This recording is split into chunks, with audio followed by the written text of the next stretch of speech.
Bienvenidas y bienvenidos al podcast de Conectadas, donde amplificamos las voces de mujeres en telecomunicaciones, TIC y el entorno digital.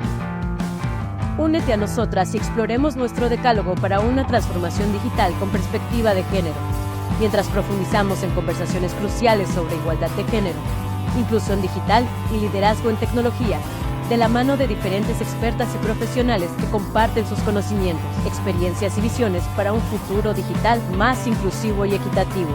Ya seas entusiasta de la tecnología, profesional del sector o defensor o defensora de la igualdad de género, este podcast es para ti.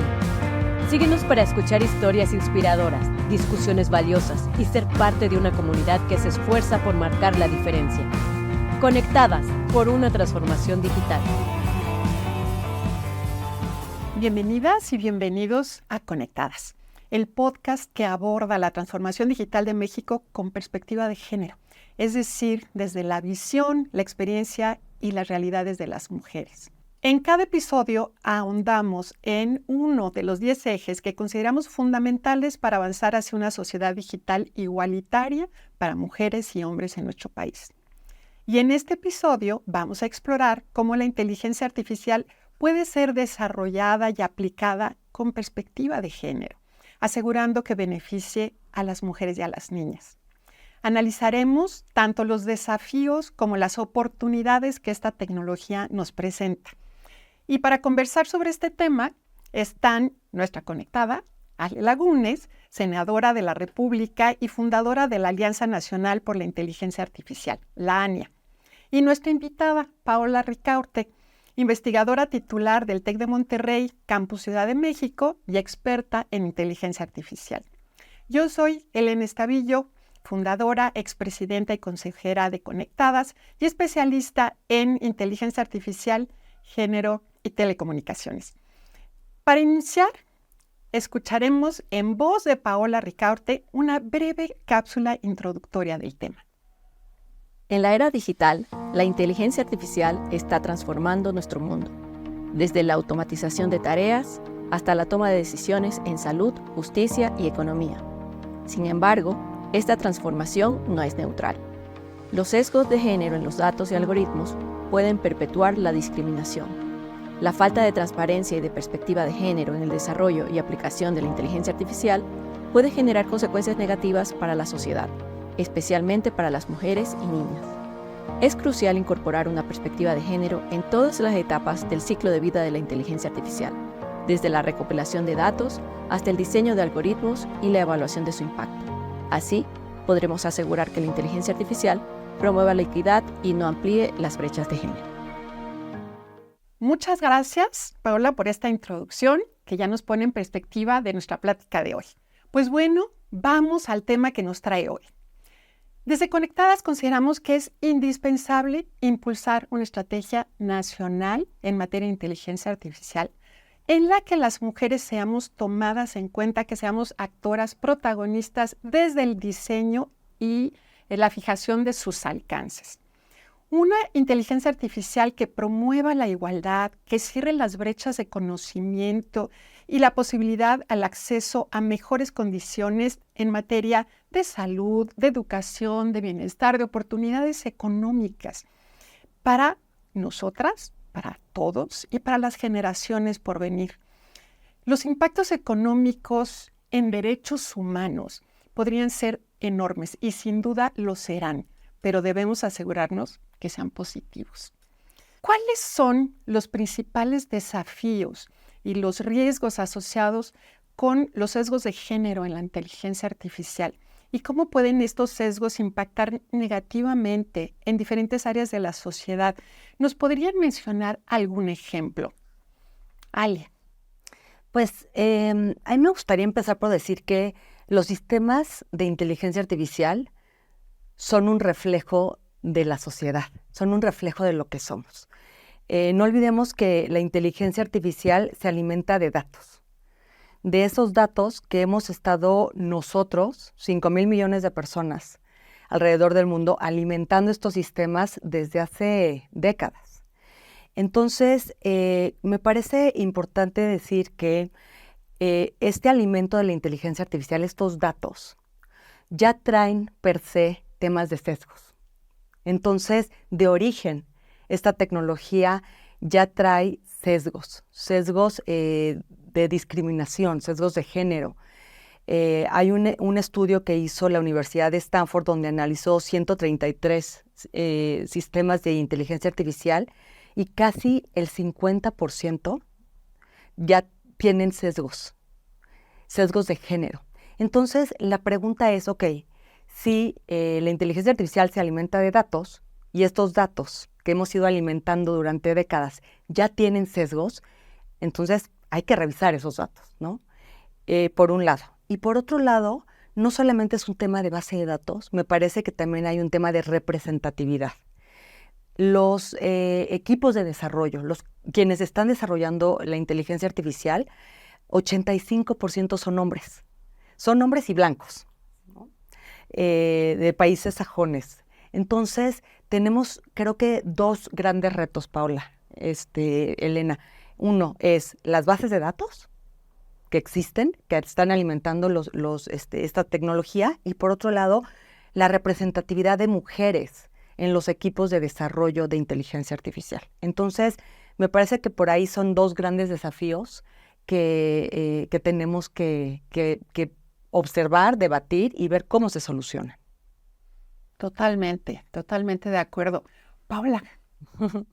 Bueno, en primer lugar, antes de responder, quisiera agradecer la invitación a este podcast. Además, me encanta el título, IA para mujeres. Creo que debería ser como un mantra, así, tatuarnos eso, ¿no? Y luego la oportunidad de estar con ustedes dos, que han sido dos visionarias y vanguardistas en la transformación digital del país. Yo quisiera compartir un poco, tal vez desde la experiencia que he tenido en los últimos años, trabajando desde la innovación feminista y también trabajando desde las políticas públicas feministas, y decir que algo que hemos tratado de hacer es pensar cómo llevamos la discusión sobre los sesgos de la inteligencia artificial más allá, no solamente hablando de los sesgos algorítmicos, para complementar un poco lo que mencionaba Ale, pensar también cómo podemos entender que estos impactos que tiene la inteligencia artificial para las mujeres y las niñas están también a otra escala, están en la escala micro de los algoritmos, de los datos, de los modelos, de las aplicaciones, y están también a una escala macro. Entonces, pienso que para nosotras debe ser muy importante tratar de situar todos estos sesgos y todos estos daños en los distintos niveles, en las distintas escalas. Por una parte, en los sistemas propios de la inteligencia artificial, como mencionaba Ale, ¿no? Los datos, los modelos, las aplicaciones que luego se despliegan, y a veces también en el despliegue se cometen se expresan esos sesgos.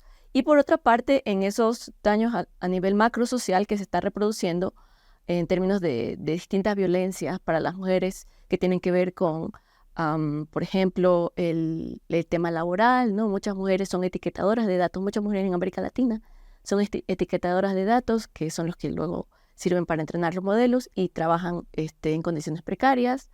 Y, por ejemplo, el impacto socioambiental también, que impacta a las mujeres que viven en los territorios donde se instalan, por ejemplo, centros de datos. Es decir, ¿cómo podemos pensar en este tema de los sesgos en todas esas escalas? Creo que esa reflexión también debería entrar un poco en el debate.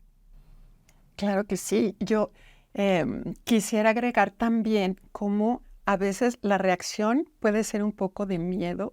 Bueno, si la inteligencia artificial trae todo esto, entonces un paso atrás y no vayamos a usarla, ¿no? Y esa no debe ser la respuesta, ¿no? Primero, porque entonces invisibilizamos de dónde vienen los sesgos, y los sesgos vienen de la sociedad, es nuestro comportamiento histórico y que se refleja en los datos. Entonces, esta reacción como de temor superficial, pues entonces si no usamos la inteligencia artificial, entonces no va a haber sesgos. Es totalmente falso, ¿no? Este es un espejo, yo también hasta lo veo como una oportunidad. Nos está visibilizando, haciendo conscientes de todos los sesgos con los que hemos actuado históricamente, con los que hemos decidido. Entonces, también es una oportunidad, ¿no? Estos somos nosotros. ¿Queremos seguir siendo esto o queremos cambiar la historia, ¿no? Y también ahí, entonces, tampoco es la solución. Bueno, como hemos estado así tantos siglos, pues ¿qué pasa si seguimos igual? Bueno, pues sí pasa mucho. Estamos visibilizando injusticias, desigualdades y con estas herramientas tecnológicas podemos cambiar la historia, ¿no? O sea, ahí sí, ese es el poder de la tecnología para contar algo distinto. A mí me parece que esta generación tiene una oportunidad histórica de cambiar la historia de la humanidad. O sea, cuando hablamos de que la tecnología realmente no es ni buena ni mala, los datos que se alimentan, ¿no? Es donde existen estos sesgos históricos. Y digo históricos porque así ha sido. Durante siglos hay preferencia para ciertos trabajos para un hombre. Entonces, si eso ha sido históricamente, los datos van a darle preferencia a un hombre para darle un trabajo, ¿no? Históricamente se ha estigmatizado a la mujer, ¿no? Hay estigmas que, a ver, hemos venido el movimiento feminista tratando de luchar contra esos, pero la realidad es que durante siglos hay estigmas para la mujer. Y esos datos son los que la inteligencia artificial está reflejando. Entonces, sí tenemos una oportunidad histórica para cambiar esta historia. Es realmente, o sea, cambiemos la historia de la humanidad. O sea, podemos generar, cuando yo escucho hablar la inteligencia artificial para el bien, creo que es esto. Es, ok, si así ha sido durante siglos, tenemos la oportunidad de cambiar la historia de las mujeres, de cambiar la historia de los grupos vulnerables, minorías, que históricamente han sido discriminados, y estigmatizados, y tenemos la oportunidad de cambiar esos datos y que la sociedad sea mejor, sea igualitaria, sea equitativa. Entonces, creo que esa es la oportunidad que tenemos de realmente modificar esos datos para que estas tecnologías sean equitativas, no discriminatorias, no profundicen sesgos. Entonces, creo que ahí es donde está esta oportunidad que tenemos hoy. Y como que también hay vías, como dices, pueden ser desde el sector público, desde las empresas que lo desarrollan, desde quienes los aplican, porque no es nada más en los desarrolladores, como ya lo decías, Paula, ¿no? Sino a la hora de desplegar los sistemas también hay incidencia. Entonces, como identificar en todas estas partes qué podemos hacer. Y entonces ahí, ¿qué son las vías que ven para los desarrolladores, para los usuarios, para los gobiernos, los locales, los federales? Porque los gobiernos federales regulan, pero luego los locales aplican, usan la inteligencia artificial. Y también regulan. Y también están regulando. También. Entonces, ¿qué nos dices de esto? Bueno, yo aquí quería compartir, justamente a mí me encanta esta visión de que podemos cambiar la historia. Yo creo que la estamos cambiando. Creo que sí hay evidencia de personas, grupos que están tratando de hacer las cosas distintas, que están tratando de producir tecnologías basadas en inteligencia artificial desde otras perspectivas. Y aquí quería poner el ejemplo pues, de dos proyectos en los que he estado involucrada. Un proyecto de innovación en tecnologías de inteligencia artificial feminista que tienen alcance global, y yo estoy coordinando la región de América Latina y el Caribe. Y en los 3 años que hemos tenido el proyecto, las tecnologías que se han desarrollado son, tengo que decirlo, son fantásticas. Todos los equipos compuestos por digamos, personas con trayectorias multidisciplinarias, liderados todos por mujeres, desarrollando las tecnologías que necesitamos para nuestra región, en nuestros idiomas, con nuestros contextos, pensadas también cómo hacerlas, digamos, no como se hacen tradicionalmente las tecnologías, pensando en expertos y cosas así, ¿no? Estas personas blancas, estos hombres que mencionaba Ale, sino cómo pensarnos a nosotras como productoras de la tecnología. Es decir, borrar eso de decir, no, que otros diseñen las tecnologías que necesitamos. ¿Cómo nosotras podemos tener las condiciones para desarrollar las tecnologías que necesitamos? Y creo que casos así, y también casos que tienen que ver con iniciativas a nivel regional que se han impulsado desde las políticas públicas feministas para impulsar con recursos, con innovación, con formación, con educación, tratando de cubrir lo que tú decías, todo el ciclo de vida de la inteligencia artificial, no solamente la parte de la aplicación o del despliegue, sino desde las bases, desde las raíces, cómo hacemos para que más niñas puedan tener las condiciones para que estudien estas carreras que mencionabas también. Hemos sido excluidas históricamente de estos campos. ¿Cómo podemos revertir esas condiciones para que nosotras mismas podamos tener la oportunidad, porque tenemos la capacidad, necesitamos las oportunidades, los recursos para que podamos desarrollar las tecnologías que necesitamos? Totalmente, y esta visión como del ciclo completo de la inteligencia artificial, ¿no? Y ahí caben muchísimas cosas. Y hablando de recursos, por ejemplo, desde en donde las mujeres hemos estado históricamente excluidas en la asignación de recursos. Entonces está la capacidad, está el conocimiento, la iniciativa, la innovación. Tenemos que incidir también en esas partes del ciclo para que las mujeres tengamos esos recursos para desarrollar. Sí, y en este ciclo, creo que de los pilares así más estratégicos es la educación. O sea, hoy, por estigma también, ¿no? Hay esta creencia y hay muchos videos preguntándole a niñas sobre matemáticas. No, yo no soy buena en matemáticas. No, yo voy a estudiar algo de humanidades. Y entonces tenemos que cambiar eso, tenemos que cambiar, creo que es cultural, es también muy cultural, que las mujeres no son buenas para las carreras de ciencias, tecnologías, ingenierías, matemáticas. Entonces, empezando por ahí, me parece fundamental educación.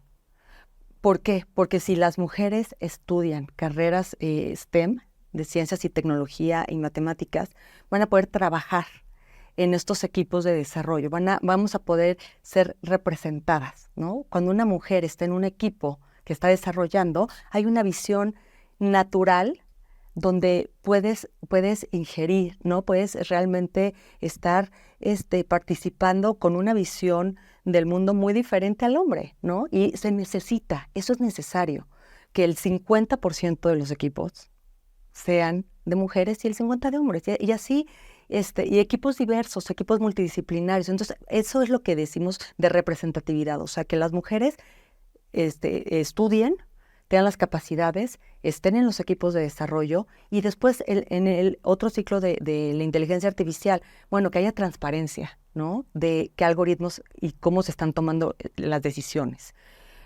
Porque si hay algún sesgo hay que corregirlo.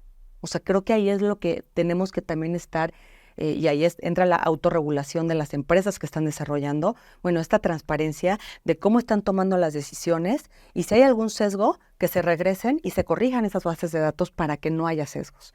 Creo que ahí es donde se empieza a cerrar este ciclo de vida de la inteligencia artificial y pues al final como usuaria. Como usuaria también hay que participar. Tenemos muchísimo poder como usuarios también para decir, una, para pedir transparencia y dos, para decir, oye, estos sistemas están profundizando, ¿no? Los estigmas o estas imágenes de mujeres que no me representan. Entonces, también ahí hay que ser muy, o sea, hay un tema ya de mucha corresponsabilidad en todo el ciclo de la inteligencia artificial. Por supuesto. Hay grupos, algunas de estas iniciativas, por ejemplo, desde la sociedad civil, se van también a la auditoría de los sistemas, ¿no? Y esa parte es bien importante. Sí. Y auditoría no es entrar a los números, ¿no? En un sentido tradicional, sino analizar los resultados que están dando estos sistemas. Y ahí es donde, pues, destacan estos sesgos y poner esta acción del usuario, de quienes somos afectados por la aplicación de estos sistemas, y decir, a ver, ¿no? Un alto, porque este sistema está decidiendo de una manera sesgada y nos afecta así, ¿no? Entonces, por eso tan importante que sepamos qué está pasando con la inteligencia artificial, entender lo básico, no hay que ser, no todo el mundo tiene que ser técnico para hacer este tipo de acciones que son valiosísimas. Y yo quisiera dar 2 ejemplos muy concretos para quienes como que todavía no entiendan qué quiere decir un sesgo, ¿no?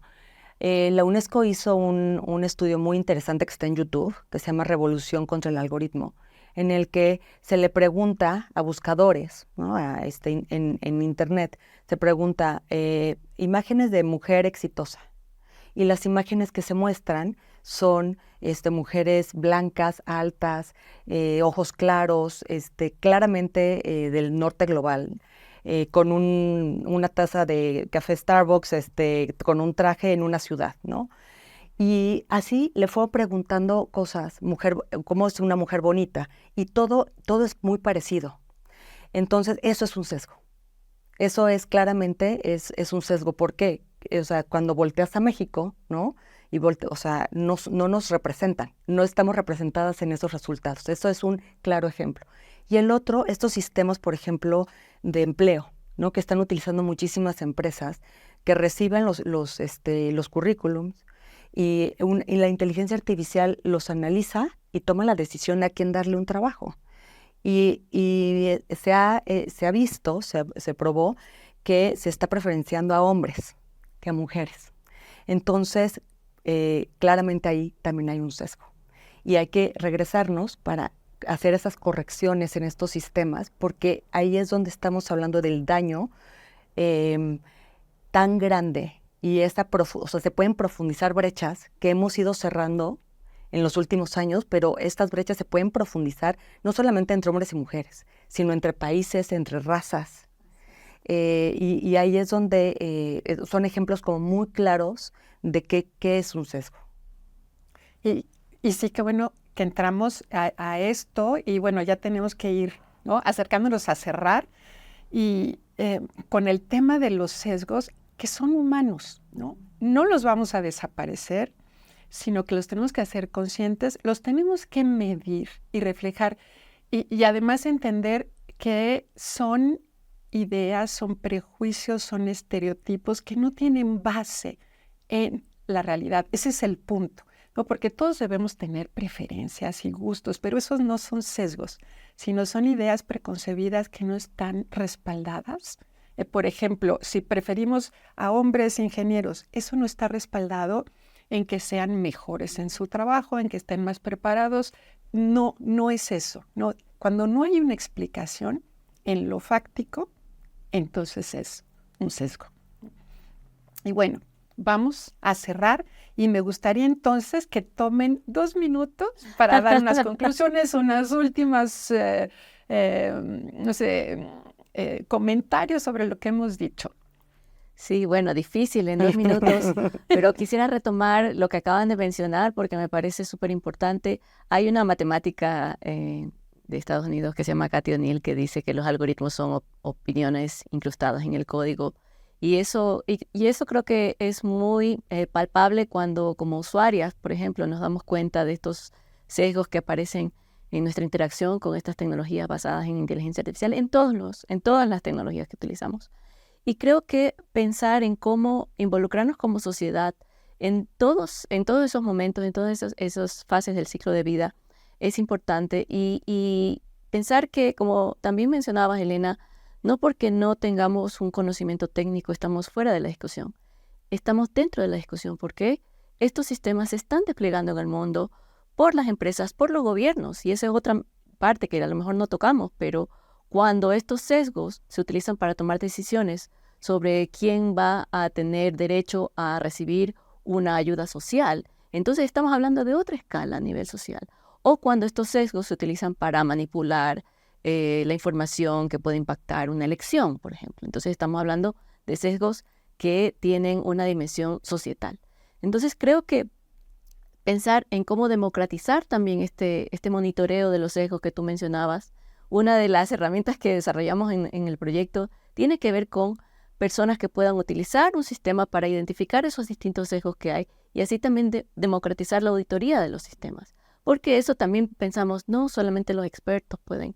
Y no, debemos estar todas participando de lleno en hacer visibles cómo estos sistemas pues cometen errores, cómo nos afectan, cómo nos perjudican y por supuesto pensando también en las tecnologías que deben ser buenas para todas las personas en la sociedad, no solamente para algunas.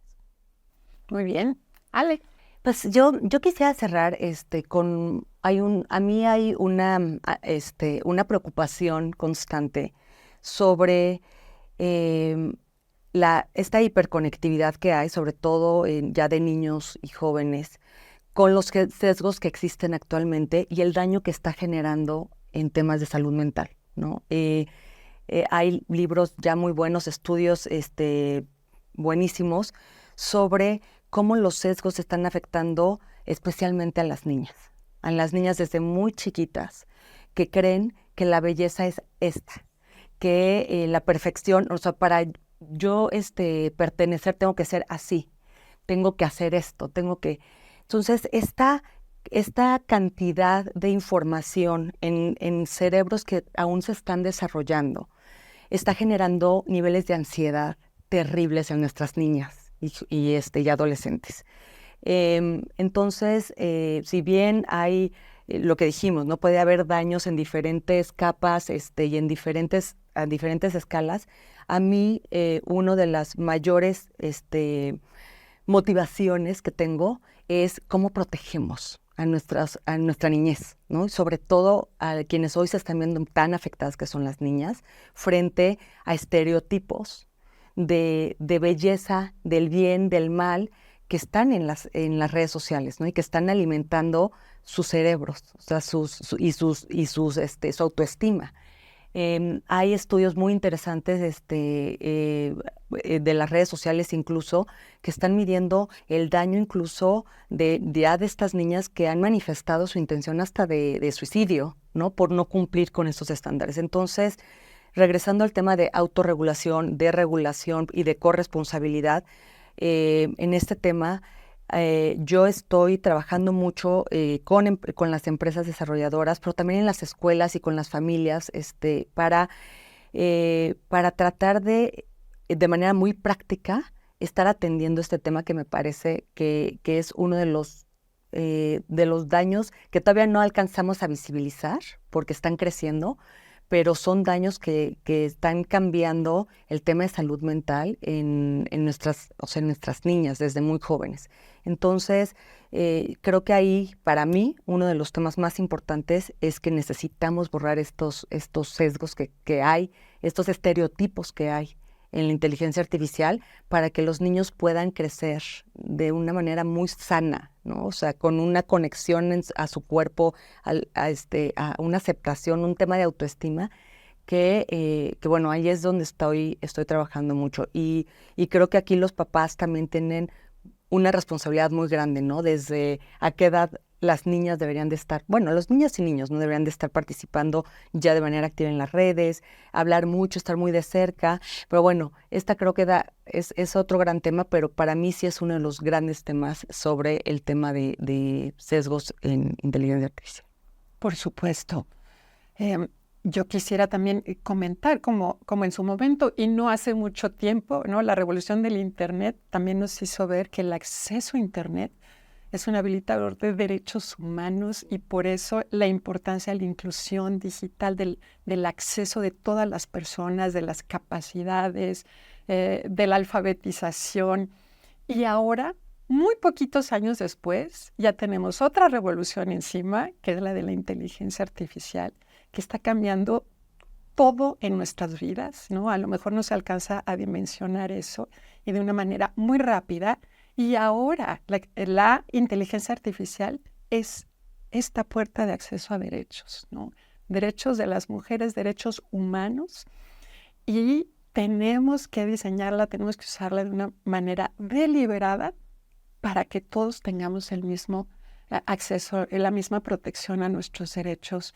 Y por eso me parece fundamental, ¿no? La acción de todas las personas para que esta sea un motor de una revolución positiva para la humanidad. Ahí sí ya vamos fuera de fronteras, ¿no? Pues bueno, con esto llegamos al final. Gracias a todas, a todos por acompañarnos, sobre todo a este panel de amigas tan maravillosas.